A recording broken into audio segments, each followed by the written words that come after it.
Bueno, buenos días Iglesia. Mi nombre es Isaí, para los que no me conocen. Y hay algo que Dios me viene hablando hace mucho tiempo, es precisamente la palabra, ¿no? La definición de la palabra de Dios. Bueno, buscando y leyendo, por ejemplo, uno de los libros que más me gustó, que es La Iglesia Gloriosa, pude encontrar dos definiciones de palabra, ¿no? Término griego, que es logos y rema. Logos, por un lado, eh, logos es la palabra objetiva y general. Rema es la palabra subjetiva y hablada, es algo puntual. Esto no quiere decir que ninguna de las dos palabras, tanto logos como rema, una sea más importante que otra, no, simplemente cumplen dos funciones distintas. Por un lado, el logos es la palabra que vamos a encontrar en la Biblia. El logos es lo que está escrito, algo general, algo objetivo. Y el rema es la palabra que Dios nos habla directamente al corazón. Eh, por ejemplo, en Mateo 4, en Mateo 4:4 dice lo siguiente: escrito está, no solo de pan vivirá el hombre, sino de toda palabra que sale de la boca de Dios. O sea, no solo de lo terrenal, de las cosas de este mundo o de lo que podamos encontrar acá, vivirá el hombre, sino de toda palabra que emane de Dios, de su boca. Y esa palabra habla directamente al corazón, ¿no? Por otro lado, logos es lo que está escrito, solamente lo que está escrito en la Biblia, precisamente. Las dos son palabras de Dios, pero bueno, cumplen dos funciones distintas, como se dijo anteriormente. Logos se puede explicar con una historia, precisamente. Dice que una mamá estaba en su casa y recibió un llamado. Le dijeron que su hijo había chocado y nada, que estaba internado. Ella va rápido a la Biblia y encuentra el pasaje de Juan 11:4 que dice: esta enfermedad no es para muerte. Entonces ella va confiada al hospital y dice, confiada porque leyó esta palabra. Resulta ser que cuando llega al lugar ella se encuentra con que su hijo había fallecido. ¿Qué quiere decir esto? ¿Que Dios no estuvo? Sí, Dios estuvo, pero ella quiso buscar rema y encontró logos. Ella buscó en la palabra algo que encontró de forma azarosa. Ella abrió la Biblia y encontró eso. No significa que porque lo leyó, eso es lo que Dios quiso decir. Porque si vamos al contexto, Juan 11:4 habla de la muerte de Lázaro. Entonces, ya dijimos anteriormente que logos es la palabra relatada, es un relato que se encuentra en la Biblia. Y rema es lo que Dios habla específicamente al corazón. Otro punto que Dios me resaltó es que cuando Él habla, nosotros automáticamente empezamos a creer. Cuando Él habla en nuestro corazón, nosotros empezamos a creer en Él. Cuando tenemos un encuentro. Esto lo podemos encontrar, por ejemplo, en Romanos 10:17. Dice: así que la fe es por el oír y el oír por la palabra de Dios. Nosotros creemos cuando Dios habla directamente a nuestro corazón, ¿no? No es porque solamente lo leímos en la Biblia, sino que Dios nos mostró algo y Él nos quiere hablar puntualmente en algo que nos resaltó. Por otro lado, como dijimos anteriormente, logos y rema no son ni antagónicos ni unos mejor que otros, sino que más bien se complementan. ¿Y por qué se complementan? Bueno, cuando nosotros leemos la Biblia, estamos leyendo logos, precisamente, un relato. Pero cuando esa palabra nos remarca algo, o sea, esa palabra habla en nuestro corazón y nos resalta algo que nosotros tenemos que cambiar, es cuando esa palabra pasa de ser logos a rema. Esto lo podemos ver, por ejemplo, en Juan 3:16. Porque de tal manera amó Dios al mundo, que ha dado su único Hijo, para que todo aquel que cree en Él no se muera, mas tenga vida eterna. Bueno, esa palabra es logos, porque es leída y relatada de esa determinada manera. Ahora, pasa a ser rema cuando nosotros lo entendemos con un carácter, con una mirada personal, ¿no? Sería, si es logos es porque de tal manera amó Dios al mundo, ¿no? Ahora rema sería porque de tal manera Dios me amó a mí.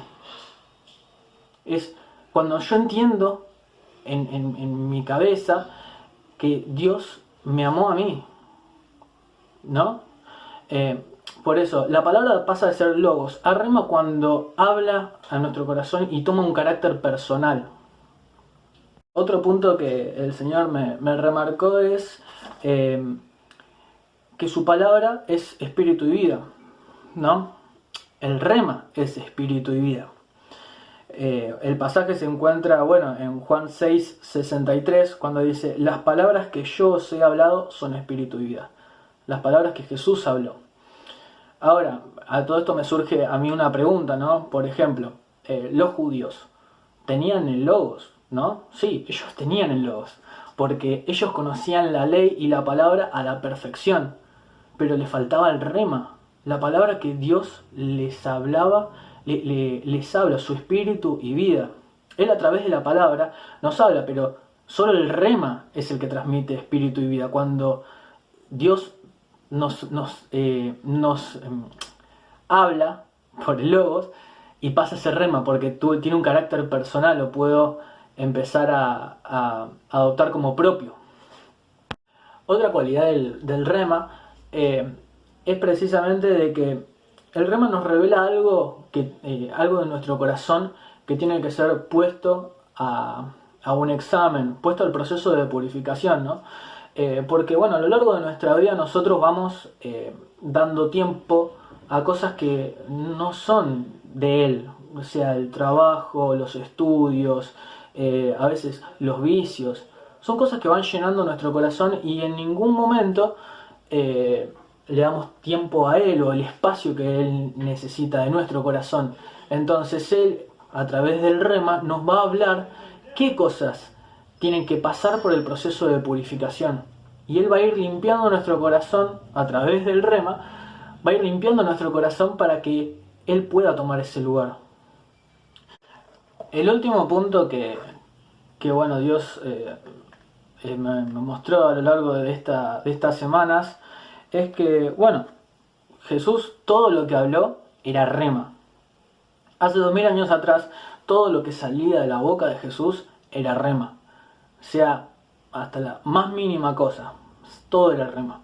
Ahora, por ejemplo, ¿no? Cuando Jesús le dice a Pedro que se baje de la balsa y que camine por las aguas, él camina por las aguas, porque lo que Jesús dijo era rema.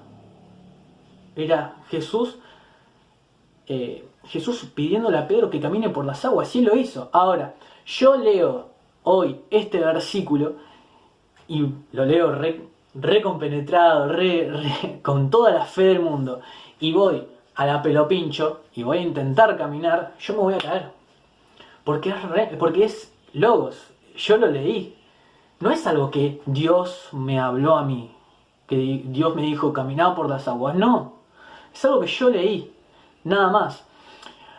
Ahora, esto que me surge otra pregunta. ¿Todo lo que Jesús vino hablando hasta ahora es lo mismo? ¿Jesús viene hablando siempre lo mismo? No viene hablando siempre lo mismo.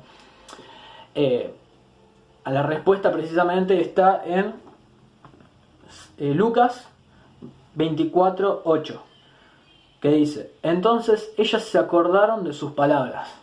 En contexto, este versículo habla de cuando las mujeres van al sepulcro de Jesús y no encuentran nada. Entonces dice que ellas se acordaron de las palabras de Jesús que decían que al tercer día Él iba a resucitar. ¿Esto qué quiere decir? El rema es algo que Jesús habló anteriormente, pero que hoy también nos está hablando a nuestras vidas. Dios es algo que, si bien había hablado antes, pero hoy también lo habla para nosotros. Y es cuando el logos pasa a ser rema, se vuelve carne, se vuelve presente en nosotros, con un carácter personal. Así que uno dice, ¿cómo hago para tener el rema, ¿no? El rema diario? Y bueno, mayor comunión con Él, que en este tiempo de cuarentena sepamos bien administrar el tiempo que es lo más valioso que hay, y podamos darle el mayor tiempo que se merece Él para orar, para escudriñar las Escrituras, y tener más comunión con Él, más relación con Él. Es ahí cuando nosotros le tenemos que pedir su rema diario para que Dios nos hable y nos haga crecer en el Espíritu. Así que bueno, esto es lo que yo quería compartirles a ustedes y espero que haya sido de bendición. Papá, gracias en este día, Señor, por permitirnos levantarnos una vez más, Señor. Gracias porque vos hablás a nuestros corazones día a día, Señor. Gracias porque vos a lo largo del tiempo estuviste, estás y vas a estar siempre, papá, con nosotros. Gracias por la vida que nos das, papá. Te pedimos que nos guardes, Señor, y que bendigas a la gente que está pasando necesidad, papá. Guarda a las personas que también están pasando momentos difíciles, Señor. Si hay un problema familiar, Señor, que pasemos de la mejor manera posible, que se pase de la mejor manera posible, papá. Gracias por todo, Señor. Gracias por todo, papá. En tu nombre te entregamos este día. Amén y amén.